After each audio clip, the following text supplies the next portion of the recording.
യുഎഇയിലെ കൊടും ചൂടിന് ഒടുവിൽ ആശ്വാസമാകുമോ?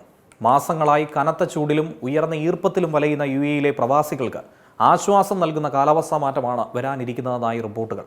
ഓഗസ്റ്റ് 20 മുതൽ താപനിലയിൽ 4 ഡിഗ്രി മുതൽ 5 ഡിഗ്രി സെൽഷ്യസ് വരെ കുറയാൻ സാധ്യതയുണ്ടെന്നാണ് കാലാവസ്ഥാ വിദഗ്ധർ ഇപ്പോൾ വിലയിരുത്തുന്നത്. വടക്കു പടിഞ്ഞാറൻ കാറ്റ് ശക്തമാകുന്നതോടെയാണ് താപനിലയിൽ കുറവുണ്ടാകുന്നത്. അതേസമയം കാറ്റിനൊപ്പം പൊടിക്കാറ്റിനും ചില പ്രദേശങ്ങളിൽ കാഴ്ചപരിധി കുറയാനും ഒക്കെ സാധ്യതയുണ്ട്.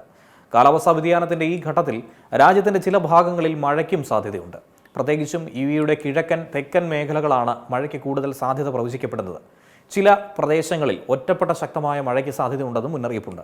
പക്ഷേ ഇതോടെ യുഎഇയിലെ വേനൽ പൂർണ്ണമായി അവസാനിക്കുമെന്ന് കരുതണ്ട. ഓഗസ്റ്റ് അവസാനവും സെപ്റ്റംബർ തുടക്കവും ചൂട് ഘട്ടം ഘട്ടമായി മാത്രമേ കുറയൂ. അന്തരീക്ഷത്തിലെ ഈർപ്പം ഉയർന്നു നിൽക്കുന്നതുകൊണ്ട് തന്നെ ചില പ്രദേശങ്ങളിൽ മൂടൽ മഞ്ഞിനും സാധ്യതയുണ്ട്. രാവിലെയും രാത്രിയും കാലാവസ്ഥയിൽ ചെറിയ മാറ്റം അനുഭവപ്പെടുമെങ്കിലും പകൽ സമയത്തെ ചൂട് പൂർണ്ണമായും മാറാനുള്ള സമയം ഇനിയും എടുക്കുമെന്നാണ് യുഎഇയിൽ അറിയുന്നത്. യുഎഇയിലെ വേനൽക്കാലത്തിന്റെ അവസാന ഘട്ടത്തിലേക്ക് രാജ്യം നീങ്ങുന്നതനുസരിച്ച് കാലാവസ്ഥയിൽ ഇത്തരം മാറ്റങ്ങൾ സാധാരണമാണ്. അതേസമയം വരാനിരിക്കുന്ന കാലാവസ്ഥയിൽ എൽ നിനോയുടെ സ്വാധീനം ഉണ്ടാകുമെന്നതും കാലാവസ്ഥാ നിരീക്ഷകർ പരിശോധിക്കുന്നുണ്ട്. കൊടും ചൂടിന് പിന്നാലെ കാറ്റിന് പിന്നാലെ മഴ. യുഎഇയിലെ കാലാവസ്ഥയിൽ മാറ്റത്തിന്റെ സൂചനകൾ ശക്തമാവുകയാണ്.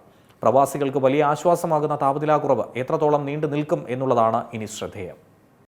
ഏറ്റവും പുതിയ വാർത്തകളും വിശേഷങ്ങളും വിരൽ തുമ്പിലറിയാൻ സീ മലയാളം ന്യൂസ് എല്ലാ ഡിജിറ്റൽ പ്ലാറ്റ്ഫോമുകളിലും ലഭ്യം.